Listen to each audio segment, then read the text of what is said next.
Hello दोस्तों, जय श्री राम। आप सबका मेरे YouTube channel ignition classes video में स्वागत है। तो आज अप्लाइड मैकेनिक्स की इस वीडियो में हम पढ़ने वाले हैं centre of gravity of T section. इससे पहले वीडियो में मैंने आपको समझाया था कि centre of gravity I section के लिए हम कैसे सोल्व करेंगे। आज हम करने वाले हैं कि centre of gravity T section की किस पॉइंट पर लाई करती है, उसके बारे में आज हम एक क्वेश्चन करने वाले हैं। ठीक है, तो हम ये देखेंगे कि जो टी सेक्शन होता है उसको सोल्व करने के लिए क्या तरीका है, उसको किस तरीके से सोल्व करें कि हमारी कैलकुलेशन भी कम हो जाए और हमारा आंसर भी आ जाए। और साथ में हम ये भी चेक करेंगे कि जो टी सेक्शन होता है उसका सेंट्रोइड कहां पर लाई करता है। तो आज एक ही क्वेश्चन को मैं आपको दो तरीके से कराऊंगा। पहले हम नॉर्मल मेथड यूज करेंगे जो हमने अभी अपने प्रीवियस जो वीडियो करी थी जिसमें आई सेक्शन में। तो आई सेक्शन में जो मैंने फॉर्मूला अप्लाई था, यानी जिस तरीके से हमने उसको सोल्व किया है उसी तरीके से कराऊंगा। और सेकंड टाइम में मैं आपको बताऊंगा कि कैलकुलेशन और कितनी इजी बन सकती है उस क्वेश्चन को करने के बाद, यानी उस टेक्निक को करने के बाद। तो चलिए वीडियो को कंप्लीट देखेंगे। तो चलिए वीडियो स्टार्ट करते हैं और देखते हैं आज हमारा जो टी सेक्शन है उसका सेंट्रोइड किस पॉइंट पर लाई करता है। एक फिगर दी गई है टी सेक्शन, आपके जो पेपर में इस तरीके की फिगर बनी हुई आएगी जिसमें डायमेंशन आपको मेंशन होंगी और लिखा होगा सेंटर ऑफ ग्रेविटी या सीओजी को फाइंड आउट करो ऑफ टी सेक्शन के लिए। या फिर क्योंकि मैंने आपको बताया था ये क्या है कि लैमिना है, टू डायमेंशनल फिगर है और इसमें क्या होता है, वेट नहीं होता है, तो इसलिए इसका सेंटर ऑफ ग्रेविटी नहीं फाइंड आउट करते, इसका क्या फाइंड आउट करते हैं, सेंट्रोइड। तो सीओजी भी लिखा सकता है और सेंट्रोइड भी लिखा सकता है। मैक्सिमम सेंट्रोइड ही कहा जाएगा, क्यों? क्योंकि हम इसमें एरियाज फाउंड करते हैं।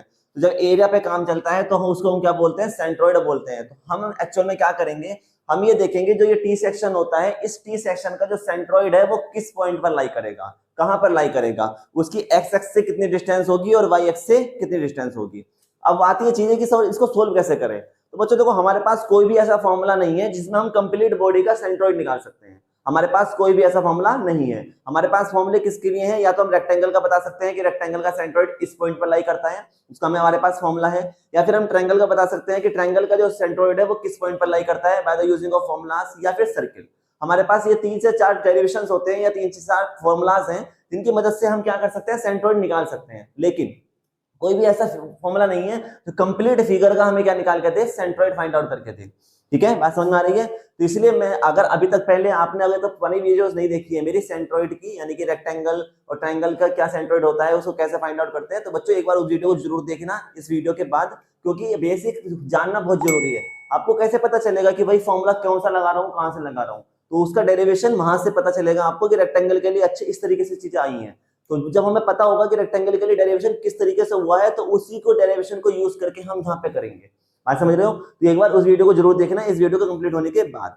तो ठीक है, तो अब हमें क्या करना है, अब हमें इसका सेंट्रोइड फाइंड आउट करना है। तो कैसे फाइंड आउट करेंगे, देखो मैं ध्यान से देखूं अगर इसको, तो मुझे दिखाई दे रहा है कि हाँ यार, इसमें मैं दो क्या बना सकता हूं, मैं इसमें दो रेक्टेंगल बना सकता हूं। कैसे, देखो एक लाइन मैंने यहाँ ड्रॉ करी तो एक रेक्टेंगल ये बन गया और एक रेक्टेंगल ये बन गया। ठीक है, तो हमारे पास एक रेक्टेंगल ये आ गया है, इसको हमने ड्रॉ कर दिया, और एक रेक्टेंगल हमारे पास ये आ गया है, इसको क्या बोलेंगे, सेकंड पार्ट।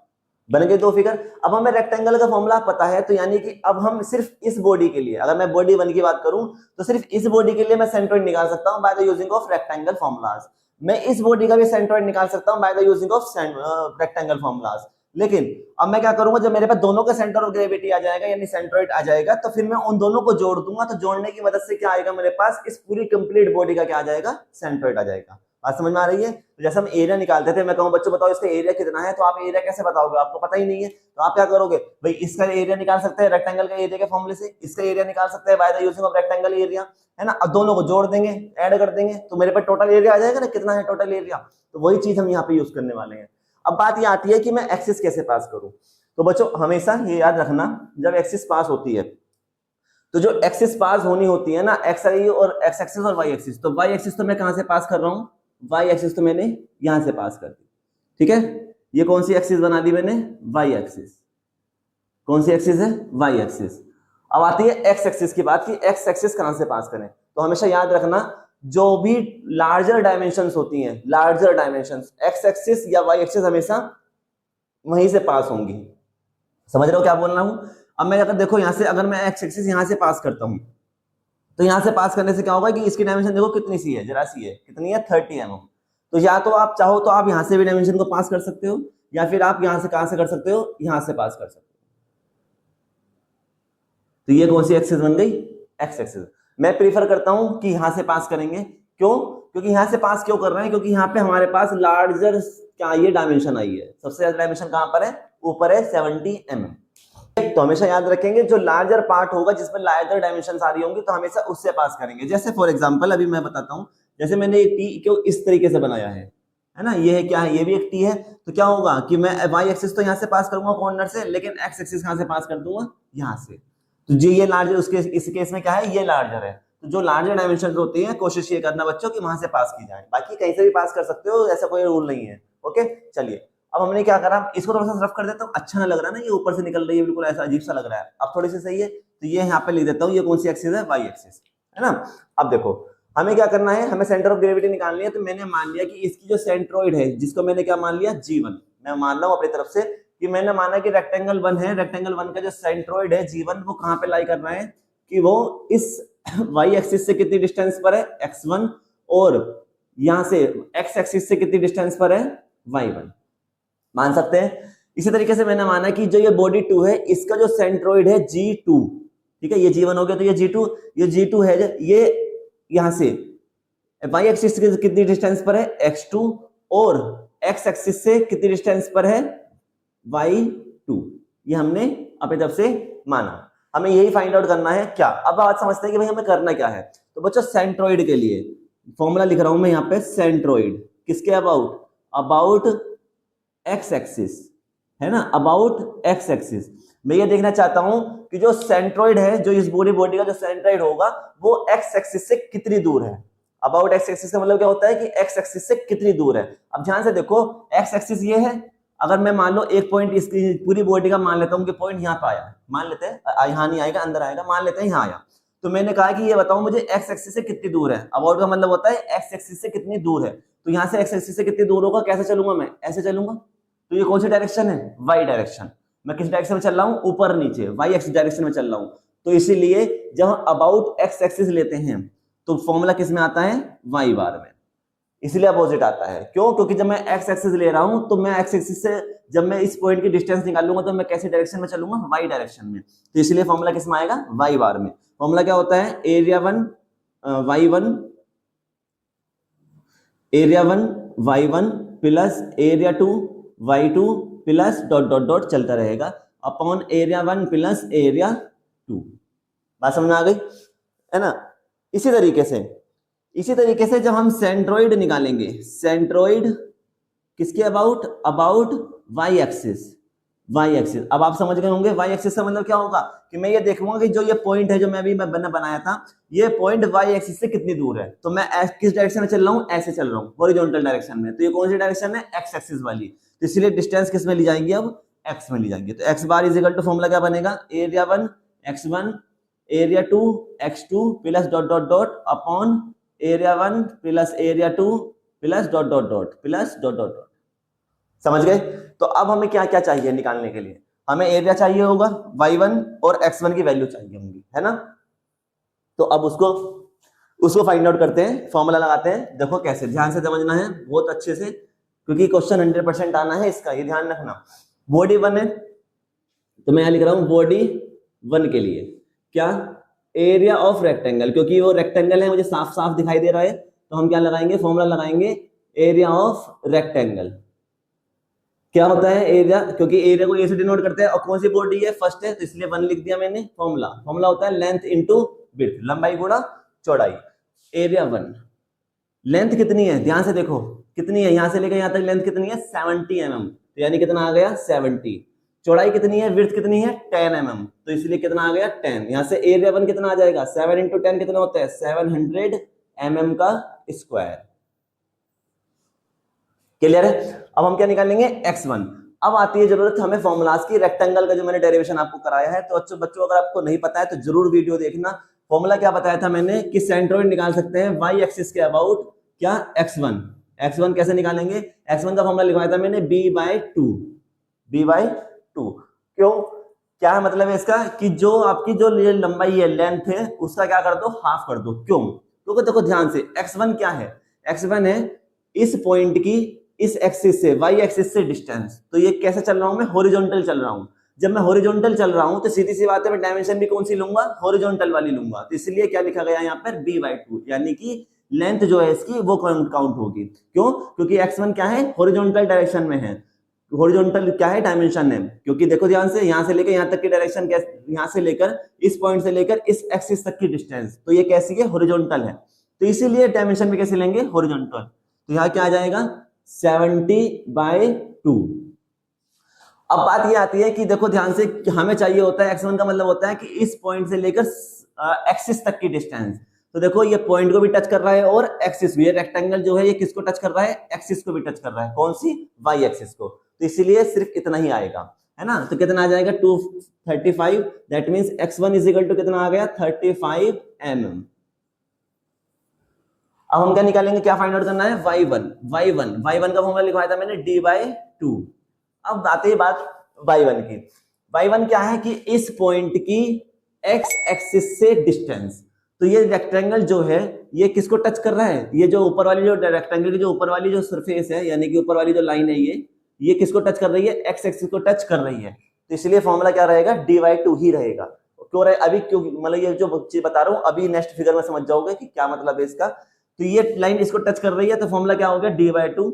d कितना है, डेप्थ कितनी है ये, अब देखो d का मतलब मैं चेक कर रहा हूं कि इस पॉइंट की x एक्सिस से दूरी, तो मैं कैसे चलूंगा, अप डाउन, कौन सी डायरेक्शन में चल रहा हूं, अप डाउन, तो इसलिए हम डायमेंशन भी कौन सी लेंगे, ऊपर नीचे वाली, यानी कि क्या है, डेप्थ लेंगे, कितनी 10 mm। तो यहां से कितना आ जाएगा 10/2, दैट मींस y1 कितना आ गया 5 mm। ये चीजें हो गई। अब हम निकालेंगे क्या, बॉडी 2 के लिए, बॉडी 2 के लिए क्या, area of rectangle, area of rectangle क्या है, एरिया हमारे पास, एरिया 2 है, length into width, area 2 length कितनी है,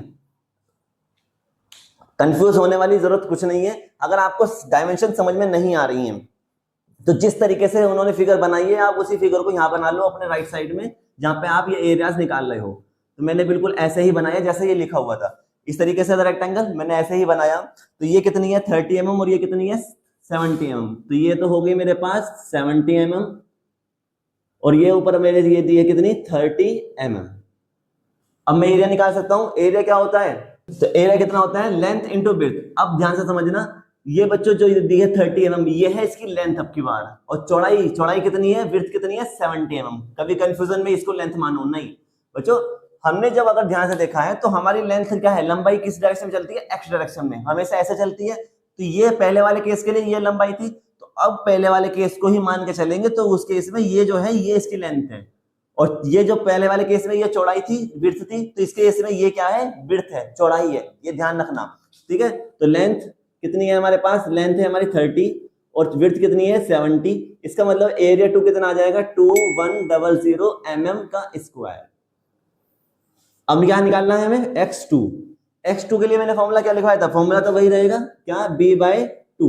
अब बात ये समझनी है कि आप b/2 जो हम निकाल रहे हैं, क्या वो पॉइंट ऊपर से है बिल्कुल टच, क्या मतलब, क्या कहना चाहता हूं, जब मैं y2 निकालूंगा, सॉरी x2 निकालूंगा, तो x2 का मतलब क्या है कि जो ये सेकंड बॉडी है, इसका जो ये पॉइंट है सेंट्रोइड, इससे इसकी एक्सिस से दूरी ये हमें चाहिए, यही होना चाहिए। लेकिन हमने जो फॉर्मूला लगाया है वो किस में लगाया है, सिर्फ और सिर्फ इस रेक्टेंगल के लिए लगाया है। किसके लिए लगाया है, सिर्फ इस रेक्टेंगल के लिए। तो इसका मतलब जो भी डायमेंशन आएंगी वो सिर्फ इस रेक्टेंगल के लिए आएंगी। तो जो मैं सेंट्रोइड का फॉर्मूला लगा रहा हूं, सेंट्रोइड का फॉर्मूला क्या होता है, b/2। तो b/2 का मतलब क्या होगा कि किसका सेंट्रोइड आया है, सिर्फ इस रेक्टेंगल का आया है, सिर्फ इस रेक्टेंगल का। कितना आएगा b/2, b कितना है 30।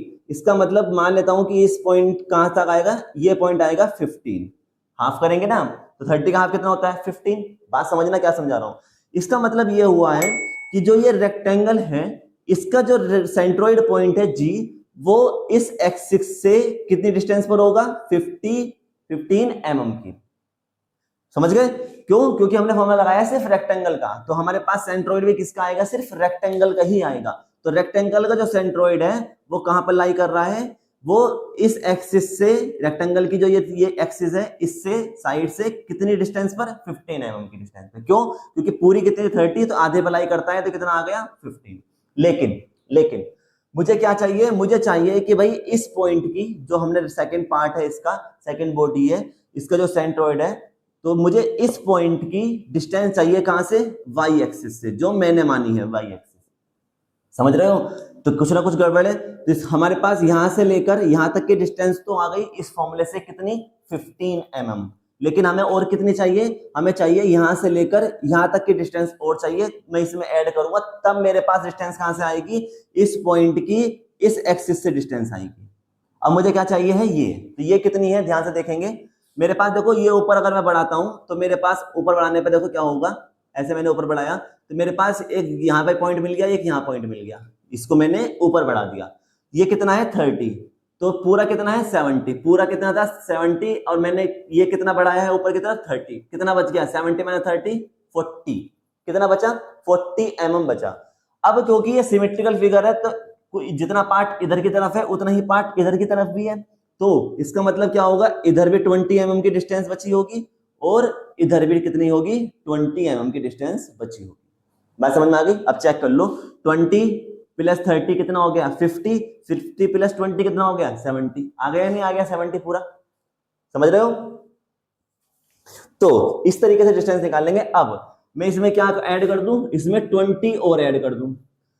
20 ऐड करने से क्या होगा कि मेरे पास इस पॉइंट्स की इस रेक्टेंगल की साइड तक की डिस्टेंस कितनी आई थी 15 mm फॉर्मूला से, प्लस मैंने 20 ऐड कर दिया तो मेरे पास इस पॉइंट की वाई एक्सिस से डिस्टेंस आ गई कितनी, जो यहां से आएगी कितनी आएगी, बी कितना है हमारे पास 30/2 प्लस 20 कितना आ गया ये 15, दैट मीन्स 35, इसका मतलब S2 कितना आ गया 35 mm। ये इसका केस है। तो ये पॉइंट बहुत जरूरी है बच्चों, जो डिस्टेंस वाले होते हैं ये अगर आपने निकालने सीख लिए, डिस्टेंस समझ गए तो आपके लिए क्वेश्चन बहुत आसान हो जाएगा। फॉर्मूला तो सबके लिए जैसे लगना, कुछ अलग कोई करना है। तो हमेशा बस ये याद रखेंगे कि जब भी हम x1 और y1 निकालते हैं, फाइंड आउट करते हैं किसी भी बॉडी के लिए, कुछ भी हो, रेक्टेंगल हो ट्रायंगल हो कुछ भी हो, तो जो हम ये x1 और y1 जो डिस्टेंस निकालते हैं ये डिस्टेंस हमेशा x एक्सिस और y एक्सिस को टच करनी चाहिए, समझ गए। एक चीज और बताता हूं कि जब भी आप फॉर्मूला लगाते हो रेक्टेंगल के लिए ट्रायंगल के लिए, तो जो आपको जो ये फॉर्मूला लगाया है सिर्फ फॉर्मूला, तो ये फॉर्मूला हमें सिर्फ और सिर्फ उस रेक्टेंगल या ट्रायंगल के अंदर तक की डिस्टेंस देता है। अगर आपको क्या करना है, आपको पूरी बॉडी का फाइंड आउट करना है, तो आपको जो एक्स्ट्रा चीज होगी, अगर वो लाइन को टच नहीं कर रहे हैं तो आपको वो एक्स्ट्रा डिस्टेंस उसमें ऐड करनी ही पड़ेगी। पहले वाले में क्या हुआ था, पहले वाले केस में कि x1 का मैंने b/2 लिखा, सिर्फ क्यों, क्योंकि ये इस पॉइंट की और रेक्टेंगल की जो ये साइड थी यहां तक की डिस्टेंस थी। इत्तेफाक ऐसा हुआ कि जो मैंने y एक्सिस जो है वो मैंने इस रेक्टेंगल की साइड से ही पार की है, इस साइड पे ही आई है, दोनों एक ही जैसी हो गई है, तो इसलिए मेरे पास डिस्टेंस वहीं से आ गई, क्या कि इस पॉइंट की y एक्सिस से दूरी ऑटोमेटिक इतनी बन गई। इसी केस में इसी तरीके से y1 बन गया कि वो x को टच कर रहा था, लेकिन इसमें क्या हो रहा है क्योंकि ये फिगर दूर है, y एक्सिस से भी बहुत दूर है और x एक्सिस से भी दूर है, तो इसलिए मुझे डिस्टेंस ऐड करनी ही पड़ेगी। समझ में आ रही है बात, ठीक है। फिर भी अगर कोई क्वेरी है बच्चों तो मुझसे कमेंट बॉक्स में पूछ सकते हो, मैं आपको कमेंट बॉक्स मतलब आपकी क्वेरी को सोल्व करने की पूरी कोशिश करूंगा। x2 आ गया। अब आते हैं हम किस पे लिए, फॉर्मूला y2 के लिए। y2 क्या बनेगा इस केस में, y2 के लिए बनेगा हमारे पास फॉर्मूला होता है d/2। अब ये देखते हैं क्या कुछ ऐड करने की जरूरत पड़ रही है क्या, d/2 यानी कि हमारे पास क्या आएगा, इस पॉइंट की इस एक्सिस तक की डिस्टेंस आएगी, क्योंकि रेक्टेंगल तो सिर्फ इतना ही है ना, ऊपर तो है ही नहीं, तो हमारे पास तो रेक्टेंगल के अंदर ही अंदर की डायमेंशन आनी है, तो इसका मतलब कहां से आएंगी, मेरे पास जो डिस्टेंस आएगी वो इस पॉइंट से लेकर और रेक्टेंगल के इस साइड तक आएगी। कितनी आएगी d/2 यानी कितना है 75, यानी कितनी आ गई 35। लेकिन मुझे कहां से चाहिए, मुझे इस पॉइंट की और x एक्सिस से डिस्टेंस चाहिए, ऊपर से बिल्कुल टच करके। तो इसका मतलब मैं क्या कर दूं, इतने पार्ट ऐड कर दूं इसमें, तो मैंने क्या ऐड कर दिया इसमें 10 और ऐड कर दिया। क्यों ऐड करा अभी समझते हैं। y2 कितना है, वो d कितना है 70 डिवाइडेड बाय 2 प्लस 10, ये कितने टाइम्स आएगा 35, तो y2 कितना आ गया मेरे पास 45 mm। कैसे आया वो समझते हैं, यानी कि हमारे पास जब फॉर्मूला लगाएंगे d/2 का तो 70 का हाफ हो गया, इतना आ गया 35, यानी इस पॉइंट की और यहां तक की इस रेक्टेंगल के जो कॉर्नर है बिल्कुल ऊपर वाली साइड है ये, तो ऊपर वाले साइड तक की डिस्टेंस आ गई कितनी 35। चाहिए कितनी थी मुझे, ऊपर वाली एक्सिस x एक्सिस से टच करनी चाहिए, तो मैं क्या कर दूंगा इतना और ऐड कर दूं इसमें, इतना कितना है ये 10 mm, तो मैंने क्या ऐड कर दिया 10 mm, तो मेरे पास डिस्टेंस आ गई इस पॉइंट की x एक्सिस से पूरी टोटल कितनी आ गई 45। सब चीजें आ गई हमारे पास, x1 x2 y2 y3 सब आ गए हमारे पास। अब हम डायरेक्ट क्या लगाएंगे, ये फॉर्मूला लगाएंगे और इस फॉर्मूला से सोल्व करेंगे। तो देखो फॉर्मूला मैं यहाँ लगा रहा हूँ, फॉर्मूला है हमारे पास, मैं इसी को यहीं पे सोल्व कर रहा हूँ। कैसे, एरिया वन कितना है हमारे पास 700, y1 कितना है हमारे पास 5 mm प्लस एरिया 2 कितना है हमारे पास 2100 और y2 कितना है हमारे पास 45। सिर्फ हमारे पास दो ही फिगर है, 1 और 2, दो ही बॉडी है, दो ही फिगर्स है, तो इसलिए ये फॉर्मूला कहाँ रुक जाएगा, सिर्फ 2 पे। अगर 3 होती तो एक और बढ़ा देता, 4 होती तो एक और बढ़ा देता। समझ गए? तो जितनी फिगर होंगी उतने तक ये फॉर्मूला चलेगा, वहीं खत्म हो जाएगा। तो 2 थी इसलिए मैंने दोनों के लिए लगाया फॉर्मूला। और नीचे क्या है इसमें, एरिया 1 प्लस एरिया 2। ओके, बात समझ में आ गई? चलिए आगे देखते हैं। अब इसको सोल्व करना है बस। एरिया 1 और एरिया 2 की वैल्यू रख देता हूं। तो एरिया 1 कितना है 700 और एरिया 2 कितना है 2100। इसको बच्चों कैलकुलेशन करनी है बस। 7 की जब 5 से करेंगे तो कितना आएगा 3500 प्लस जब 21 की 45 से करेंगे, कैलकुलेशन हैवी है तो करके देख लेते हैं। 21 की 45 से करेंगे तो 1 और 4, 2 5 10, 2 4 8 और 1 9, 9 4 5। ठीक है, कितना आएगा 945 और 00 डिवाइडेड बाय कितना आएगा 2800। तो यहां से फिर इसमें ऐड करो 94500 में 3500 0055 का 10, 4 और 4 8, ये आ गया 98000। नीचे कितना है 2800। तो एक 2 0 से 2 0 खत्म, कितने बचे हमारे पास 980/28।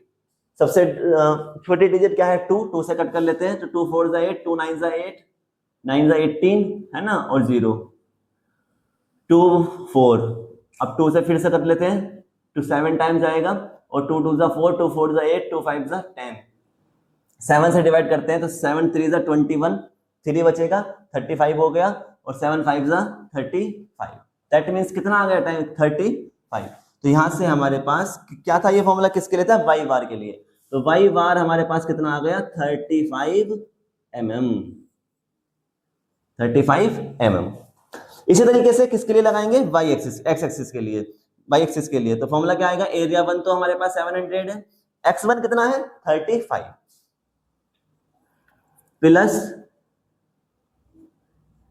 प्लस एरिया 2 तो हमारे पास 2100 ही है, और हमारे पास क्या नाम इसका x2 कितना है, x2 भी है 35।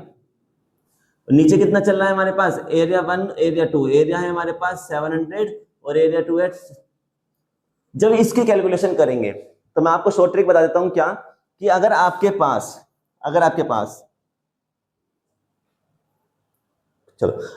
पास जो डिजिट x1 और x2 हैं, अगर x1 और x2 आपके सेम हैं, यहां देखो x1 की वैल्यू भी 35 है, x2 की वैल्यू भी 35 है। अगर इस तरीका का केस बनता है कि x1 x2 x3 सबके सब एक जैसी वैल्यूज हैं, तो बच्चों आंख बंद करके कैलकुलेशन लिख देना, कैलकुलेशन करने की जरूरत नहीं है। x बार भी कितना आएगा 35 mm ही आएगा। चाहो तो सोल्व कर लेना।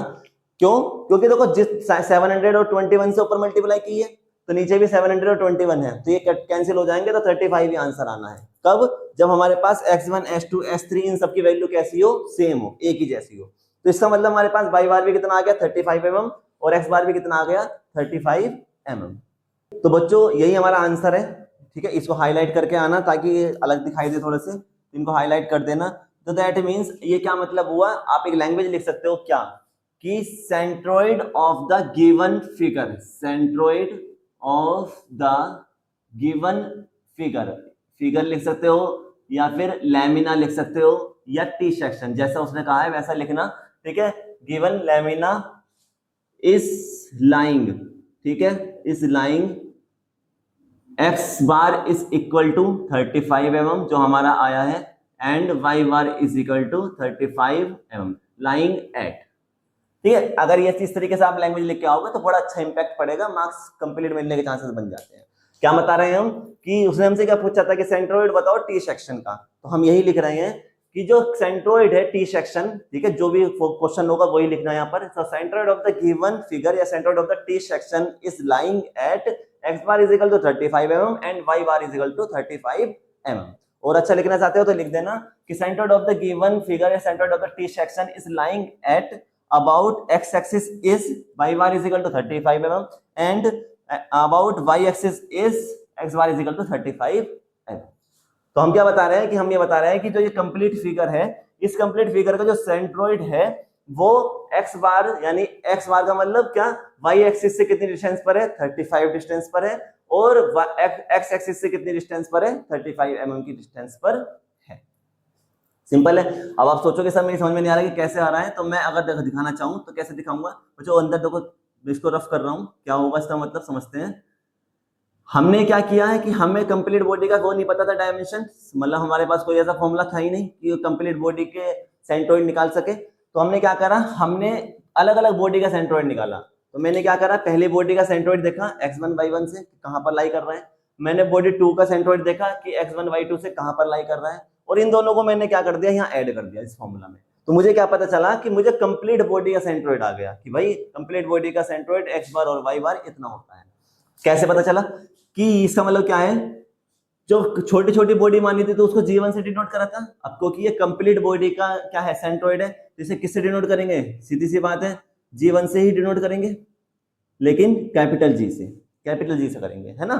अब क्या मतलब है इसका कि जो कैपिटल G है ये x एक्सिस से कितने डिस्टेंस पर है, 35 mm की डिस्टेंस पर है। 35 का मतलब क्या हो गया कि 10 तो यहाँ तक चल गए, और नीचे और चलोगे थोड़ा सा और आगे कर लेते हैं, तो यहाँ पे कहीं पर आएगा ये G पॉइंट, कितनी डिस्टेंस पर है, 35 mm।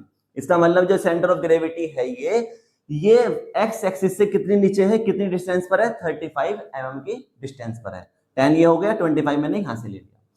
इसी तरीके से ये जो सेंटर ऑफ ग्रेविटी है ये इस y एक्सिस से कितनी डिस्टेंस पर है, 35 mm की डिस्टेंस पर। तो यही हमसे वो पूछ रहा था कि बताओ भाई इसका सेंट्रोइड कहां पर लाई करेगा, तो इसका सेंट्रोइड ऐसे लाई करेगा। तो आप फिगर ही बना के देख आ सकते हो बच्चे, ये अपने ऊपर डिपेंड करता है कि प्रेजेंटेशन कितनी अच्छी कर रहे हैं। जितनी अच्छी प्रेजेंटेशन करोगे मार्क्स उतने अच्छे मिलेंगे। और ये भी एक चीज है आपने ऑब्जर्व की होगी कि अगर आपका पहला क्वेश्चन अगर अच्छा है और आपने बहुत अच्छे से प्रेजेंटेशन की है तो आगे क्वेश्चन में क्या हो जाता है, रियायत बढ़ती जाती है। यार बच्चा बड़ा समझदार है, थोड़ा लिखने की कोशिश कर रहा है, अच्छा सा लिखा है, तो इसको थोड़ा सा मार्क्स में क्या करते हैं, थोड़ा अच्छे मार्क्स देते हैं। और जिसने शुरू में गंदा चीजें लिख रखी होंगी, गंदा लिख रखा है, समझ में नहीं आ रहा, उल्टी सीधी चीजें कर रखी है, फिगर ही समझ में नहीं आ रही, तो क्या होता है, फ्रस्ट्रेशन हो जाता है कि यार ये बच्चा टीप टाप कर रहा है, चीटिंग कर रहा है इसका मतलब, तो इसे कहीं ना कहीं मार्क्स कट करने चाहिए। यह है मेंटेलिटी टीचर्स की थोड़ा सा। तो हमें क्या करना है, हम जब कॉपी में लिखें तो इस तरीके से लिखें। ये मैं हमेशा अपने बच्चों से कहता हूँ, अपने स्टूडेंट से कहता हूँ क्या, कि जब भी हम कॉपी लिखें तो इस तरीके से लिखें कि ये मान के चलें कि सामने वाले को कुछ नहीं पता, वो सारी जानकारी कंप्लीट इंफॉर्मेशन कहां से लेगा, आपके राइटिंग से लेगा, आपने जो लिखा है। तो आपको इस तरीके से लिखना है कि वो आपके क्वेश्चन को पढ़कर, आंसर को पढ़कर सब चीजें समझ सके। समझ रहे हो। तो जब हम कॉपी लिखते हैं, जब भी हम किसी चीज का आंसर देते हैं, तो हम ये सोच के आंसर देंगे अगर कि सामने वाले को कुछ नहीं पता है, वो हमसे ही पूछ रहा है और हमारी बातों से ही समझेगा, तो आपकी प्रेजेंटेशन खुद अच्छी हो जाएगी। ठीक है, बात समझ आ गई। तो ये फर्स्ट मेथड तो मैंने समझा दिया कि आपको क्या करना है। तो ये फर्स्ट मेथड है। आप इस मेथड से करोगे तो थोड़ा सा लेंथी हो गया है। अब देखो हम शॉर्ट ट्रिक करते हैं कि मैं इस क्वेश्चन को कैसे हाफ कर सकता हूँ। तो ठीक है, तो अब क्या समझते हैं, शॉर्ट ट्रिक समझते हैं या फिर इसका सेकंड मेथड समझते हैं। तो ये दूसरा जो केस है ये है सिमेट्रिकल केस। क्या बोल रहा हूँ, सिमेट्रिकल केस। क्या मतलब कि देखो अगर ध्यान से देखो तो अगर मैं इस बॉडी को बीच में से कट कर देता हूं, अगर मैं इस बॉडी को बीच में से कट कर देता हूं ऐसे, इस तरीके से, तो जरा ध्यान से देखो बच्चों कि जो लेफ्ट वाला पार्ट है क्या वो राइट साइड के पार्ट से बिल्कुल इक्वल नहीं होगा। बीच में से कट कर दूंगा, इक्वल होना चाहिए। देखो ध्यान से, क्यों नहीं होगा भाई, इतनी डिस्टेंस कितनी आएगी, ये 70 है पूरा, तो 70 में जब मैंने बीच में से कट किया तो 35 इधर बचेगी, 35 इधर बचेगी। ये जो इधर से ये कितना है, 30 है, तो यानी 15 इधर होगा और 15 इधर होगा। इक्वल हो रहा है या नहीं। तो जब भी हमारे पास कोई भी ऐसी बॉडी आ जाए जो बीच में से कट करने पर लेफ्ट साइड और राइट साइड दोनों बराबर हो जाएं, दोनों एक जैसी हो, बिल्कुल सिमेट्रिकल हो, है ना, तो उस केस में हम क्या कर देते हैं, उस केस में जो हम एक्सिस पास करते हैं, वाई एक्सिस, वो कहां से पास करते हैं, इसके सेंटर से पास करते हैं, यानी बीच में से ही कट कर देते हैं, है ना। और जो एक्स एक्सिस होती है वो उसी तरीके से करते हैं कि जो लार्जर पार्ट होगा, लार्जर डायमेंशन वाला जो पार्ट होगा वहां से पास करेंगे। तो इसमें देखो सबसे बड़ी डायमेंशन कौन सी है, 70। ये तो 30 है, छोटी है, तो ये है 70। तो यानी कि एक्स एक्सिस तो कहां से पास होगी, एक्स एक्सिस वहीं से पास होगी जैसे पहले क्वेश्चन में होती। बात समझ में आ गई। तो बस इतना याद रखना है, अगर आपके पास कोई भी ऐसी फिगर आई है, कोई भी ऐसा लैमिना है, कोई भी ऐसा डायग्राम है जो सिमेट्रिकल है, यानी अगर मैं अपने थोड़ा माइंड से सोचेंगे उसमें कि अगर मैं इसे बीच में से कट कर देता हूं तो जो लेफ्ट साइड का पार्ट है अगर वो राइट साइड के पार्ट से बिल्कुल इक्वल है, एक जैसा है, सिमिलर है, तो हम उस केस में क्या करेंगे, इसी तरीके से करेंगे कि उसे बीच में से कट कर देंगे। तो उससे क्या होगा, ऐसा करने से तो यहां लिखेंगे, एक लाइन ऐड करनी होगी, फॉर सिमेट्रिकल केस, ठीक है, सिमेट्रिकल होने के कारण the centroid about y axis is equal to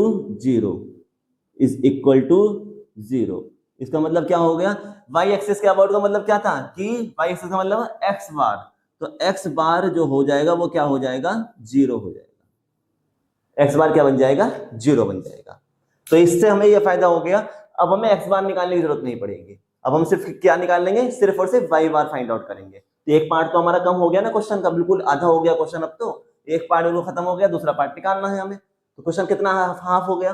तो सिमेट्रिकल का ये फायदा होता है। तो अगर आपके पास कोई भी ऐसी फिगर आ जाए जो क्या हो, सिमेट्रिकल हो, यानी कि अगर मैं उसे बीच में से एक्सिस पास कर दूं तो लेफ्ट साइड का जो पार्ट है वो राइट साइड के पार्ट के बराबर आ रहा है, तो सिमेट्रिकल का केस बनता है। तो उसमें हम लिख सकते हैं कि फॉर सिमेट्रिकल इमेज या सिमेट्रिकल लैमिना, ठीक है, केस ना लिख के थोड़ा सा यहाँ अच्छे से लिख सकते हो कि सिमेट्रिकल लैमिना या फिगर लिखा होगा तो फिगर लिखेंगे, फॉर लैमिना या सिमेट्रिकल लैमिना जो सेंट्रोइड होता है अबाउट y एक्सिस, वो क्या बन जाएगा, जीरो बन जाएगा, यानी कि x बार क्या बन जाएगा, जीरो। अब मैं ये भी समझाता हूँ कि बच्चों x बार जीरो कैसे हुआ, हमें रटना कुछ नहीं है, हमें तो चीजों को समझना है भाई, रटना नहीं है। तो जो अभी अभी आपको अगर याद हो, तो मैंने अभी जो डायग्राम बनाया था उसमें मैंने y एक्सिस कहाँ से पास की थी, यहाँ से पास की थी, और x एक्सिस कहाँ से पास की थी, यहाँ से, तो ये x थी और ये y थी। तो मैंने उसमें एक चीज बनाई थी क्या, कि मैंने जब बॉडी अलग अलग की थी तो मैंने यहाँ पे g1 माना था अभी, और मैंने बताया था कि इस g1 की इस y एक्सिस से जो डिस्टेंस थी वो क्या थी, x1। अभी किया है ना हमने, इसका मैंने क्या पॉइंट माना था, g2, यानी कि इस पॉइंट की इस y एक्सिस से डिस्टेंस को मैंने क्या माना था, x2 माना था। यानी पॉइंट और इस एक्सिस के बीच की डिस्टेंस कितनी है, x1, पॉइंट और इस एक्सिस के बीच की डिस्टेंस क्या थी, x2। तो वहां से क्योंकि डिस्टेंस दिखाई दे रही है भाई, है या नहीं है, देखो यहां से यहां तक कुछ ना कुछ तो दूरी है या है नहीं है, साफ दिखाई दे रहा है कुछ ना कुछ दूरी, डिस्टेंस है कुछ ना कुछ।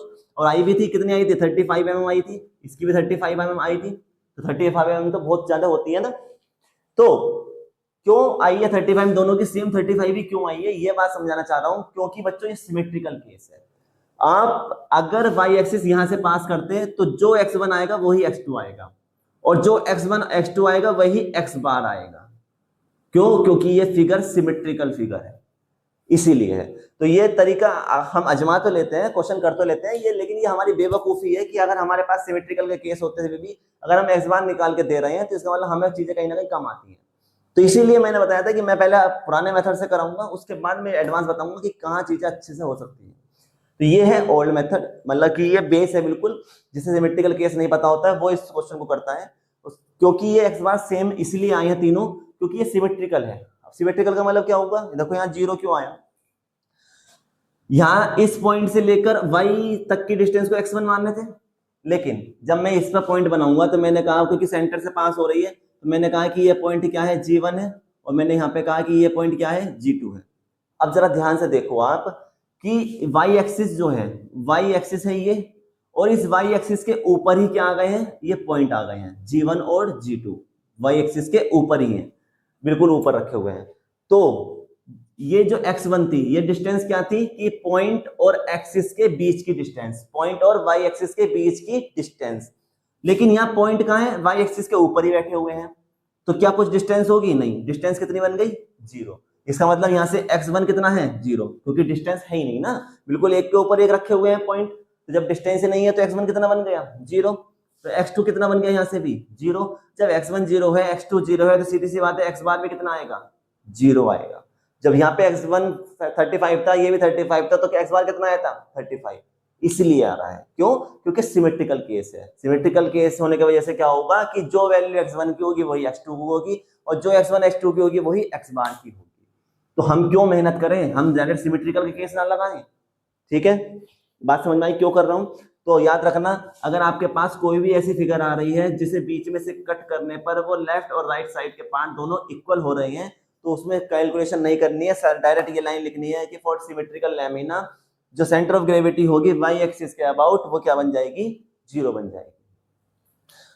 अब हमें क्या करना है, हमें एक्स एक्सिस के अबाउट निकालना है, यानी y1 की डिस्टेंस निकालनी है। तो मैं पहले फॉर्मूला लगाता हूं, क्या, बॉडी 1 के लिए, बॉडी 1 के लिए क्या, एरिया ऑफ रेक्टेंगल, क्योंकि रेक्टेंगल है तो इसलिए एरिया ऑफ रेक्टेंगल ही लगाएंगे, है ना। एरिया 1 इज इक्वल टू, अब मैं थोड़ा डायरेक्ट कर रहा हूं क्योंकि पिछले में डिटेल में कराया थोड़ा सा। क्या होता है रेक्टेंगल का area, length into width, length कितनी है 70 और विड्थ कितनी है 10, पहली बॉडी की बात चल रही है, तो एरिया 1 कितना आ गया 700 mm का स्क्वायर। उसके बाद हम क्या निकालेंगे y1, क्योंकि x तो 0 हो गया, तो अब क्या निकालना है y1 क्या होता है, इस पॉइंट की y एक्सिस से डिस्टेंस, इस पॉइंट की y एक्सिस से, सॉरी x एक्सिस से डिस्टेंस, तो क्या बोलते हैं y1 बोलते थे। फिर से बता रहा हूं, क्योंकि x एक्सिस कैसे है, ऐसे, और हम पॉइंट कहां है, यहां, तो हम कैसे चलेंगे, ऊपर नीचे चल रहे हैं, तो ऊपर नीचे कौन सी डायरेक्शन है, ये y एक्सिस है, तो इसलिए y से डिनोट किया गया है। तो हम देखेंगे कि इस पॉइंट की एक्सिस से कितनी डिस्टेंस है, तो चेक करो क्या ये पॉइंट एक्सिस को टच कर रहा है, हाँ। जो ये रेक्टेंगल की जो ऊपर वाली साइड है, इसी के ऊपर क्या बनी हुई है, एक्स एक्सिस बनी हुई है, तो इसका मतलब जो डिस्टेंस आएगी y1 वो कहां से आ रही है, एक्सिस से आ रही है, एक्स एक्सिस से ही आ रही है, तो इसलिए कुछ जोड़ने की जरूरत नहीं पड़ेगी। तो y1 क्या होता है d/2, d कितना है 10, तो 10/2, दैट मींस y1 कितना आ गया 5 mm। ये हमारा पहला पार्ट हो गया। अब हम क्या करेंगे, बॉडी 2 के लिए, बॉडी 2, तो बॉडी 2 के लिए फिर से वही area of rectangle, area of rectangle क्या होता है, एरिया 2 इज इक्वल टू, अब रेक्टेंगल दूसरा कौन सा है ये, तो लेंथ इंटू विड्थ, लेंथ कितनी है 30, विड्थ कितनी है 70, तो 30 इंटू 70 कितना आ गया, एरिया 2 कितना आ गया 2100 mm का स्क्वायर। अब क्या निकालेंगे y2, फॉर्मूला क्या होता है d/2, चेक करेंगे y2 को क्या है कि जो ये सेंटर ऑफ ग्रेविटी है दूसरी बॉडी की, इस पॉइंट से और रेक्टेंगल के ऊपर के जो डायमेंशन होगी वहां तक के डिस्टेंस को बोलते हैं हम y2, ये आती है हमारे पास, है ना। मैंने बताया था ना कि रेक्टेंगल, जो रेक्टेंगल है सिर्फ उतनी की डिस्टेंस आएगी, तो रेक्टेंगल तो यहाँ खत्म हो गया, तो इसका मतलब इस पॉइंट की यहां तक की डिस्टेंस आई है, यहां तक की आई है डिस्टेंस, और हमें चाहिए कहां से, हमें चाहिए भाई इस एक्सिस से, एक्स एक्सिस से और इस पॉइंट तक की डिस्टेंस हमें चाहिए है, ये पूरी डिस्टेंस एक्स एक्सिस से लेकर और G2 तक की डिस्टेंस। तो क्या होगा, हमारे पास यहां से लेकर यहां तक तो आ गई, हम इसमें क्या ऐड कर दें, 10 और ऐड कर दें, इतना भाई इतनी आ गई है मेरे पास, इतनी मैं इसमें ऐड कर दूं तो मेरे पास यहां से लेकर यहां तक की पूरी डिस्टेंस आ जाएगी। तो इसमें क्या ऐड करना पड़ेगा हमें 10। D2 कितना है, D कितना है, D है 70, 70 डिवाइडेड बाय 2 प्लस 10, तो यहां से y2 कितना आ जाएगा बच्चों 35 प्लस 10 कितना आ गया 45 m। बात समझ में आ गई। बस अब हम क्या लगाएंगे फॉर्मूला, क्या कि सेंट्रोइड अबाउट कौन सी एक्सिस के अबाउट निकालेंगे, एक्स एक्सिस, क्योंकि वाई एक्सिस पे तो पहले बार 0 हो चुका था। अब एक्स एक्सिस के अबाउट निकालने तो डायमेंशन कैसे चलेंगे, वाई एक्सिस में, क्योंकि देखो एक्स एक्सिस के अबाउट का मतलब क्या होता है कि मैं पॉइंट कहां है, यहाँ है, तो मैं कैसे चल रहा हूं अप डाउन, तो इसलिए फॉर्मूला किस में आएगा, वाई में आएगा। तो y bar is equal to क्या आता है, area 1 y1 area 2 y2 upon area 1 और एरिया 2। एरिया 1 कितना है हमारे पास 700, y1 कितना है हमारे पास 5 प्लस एरिया 2 कितना है हमारे पास 2100 और y2 कितना है 45 और नीचे है 700 प्लस 2100। फिर से वही कैलकुलेशन बन गई जो अभी की थी, ये कितना आएगा 3500 प्लस ये कितना आएगा 19500, है ना। जब इन सबको सोल्व करोगे, इन सबको जब सोल्व करेंगे, ये कितना आया था 195 ही आया था ना शायद मेरे हिसाब से, 45 की जब 21 से करेंगे तो 5 4 2 5 10 2 4 8 और एक 9 945 आया है, 945, ठीक है। तो ये है 94500। बाकी कैलकुलेशन अभी कर लेना बच्चों, अभी अभी बिल्कुल जस्ट की है हमने। तो वाई बार कितना आ जाएगा, कितना आया था 35 m, वही कैलकुलेशन बन गई जो अभी अभी मैंने बिल्कुल जस्ट सोल्व की है ना। तो सब चीज वही हो गई, बस क्या चीज चेंज हो गया, एक्स बार। तो ये इसका ओरिजिनल आंसर है, यह है इसका स्टैंडर्ड जो हमें एक्चुअल में करके देना है चीजों को समझ के। तो वाई बार कितना आ गया 35 mm। तो एक्स बार तो 0 हो गया, तो यानी इस पूरी बॉडी का जो सेंटर ऑफ ग्रेविटी है वो एक्स एक्सिस से कितना आएगा नीचे 35। उतना भी आया था ना 35, जब मैंने 10 यहाँ लिया था और 25 यहाँ लिया था तो 35 आया था ना, वो सेम बिल्कुल। तो वही चीज हुई है, कैलकुलेशन आसान हो गई। आप सोचो अगर वो पहले वाले टेक्निक यूज करते हो तो अगर मान लो आपको 10 मिनट लगते हैं क्वेश्चन सोल्व करने में, तो इस टेक्निक से आपको सिर्फ और सिर्फ 3 मिनट में क्वेश्चन सोल्व हो जाएगा। छोटा सा पार्ट तो रह गया ही, ठीक है। तो बस याद रखेंगे कि अगर आपके पास सिमेट्रिकल का कोई केस आ रहा है, आपको ऐसा लगता है कि हाँ यार मैं बीच में से एक्स एक्सिस को पास करूं, वाई एक्सिस को बीच में से पास करूं तो मेरे लेफ्ट पार्ट राइट पार्ट के बराबर है, तो बच्चों वही करना है, कुछ और टेक्निक यूज नहीं करनी है। एक चीज बस याद रखना, एक्स एक्सिस हो या वाई एक्सिस हो, हमेशा वहां से पास होगी जहां पर लार्जर डायमेंशन होंगी, ठीक है। चलिए, तो मैंने कोशिश की है बच्चों कि आपको टी सेक्शन अच्छे से समझाने की। टी सेक्शन हो, आई सेक्शन हो, कोई सा भी सेक्शन हो, अगर आपको लगता है कि सिमेट्रिकल का केस बनना है तो आपको उस तरीके से इसको सोल्व कर सकते हो। ये मेथड आप लगा सकते हो, कोई आपके मार्क्स कट नहीं होंगे, कोई दिक्कत नहीं आएगी, ठीक है। चलिए, तो आज की वीडियो में बस इतना ही। आई होप आपको कॉन्सेप्ट पसंद आया होगा, कॉन्सेप्ट समझ में आया होगा। अगर कॉन्सेप्ट समझ में आया है तो वीडियो को लाइक करेंगे, शेयर करेंगे अपने दोस्तों के साथ और चैनल को सब्सक्राइब जरूर करेंगे। साथ ही बेल आइकन जरूर प्रेस करना ताकि मेरे आने वाली वीडियोस आप तक पहुंच सके। तो नेक्स्ट वीडियो में हम टी सेक्शन के बाद आई सेक्शन हो गया है, टी सेक्शन हो गया है, और उसके बाद अब हम देखेंगे कुछ एल सेक्शन या इससे थोड़ा सा एडवांस कराने की कोशिश करूंगा। तो अभी 1-2 सेक्शंस और सोल्व कराऊंगा और उसके बाद हम मूव करेंगे नेक्स्ट यूनिट की तरफ, ठीक है। तो चलिए, जल्द मिलेंगे अप्लाइड मैकेनिक्स के नेक्स्ट वीडियो में। जब तक के लिए जय श्री राम।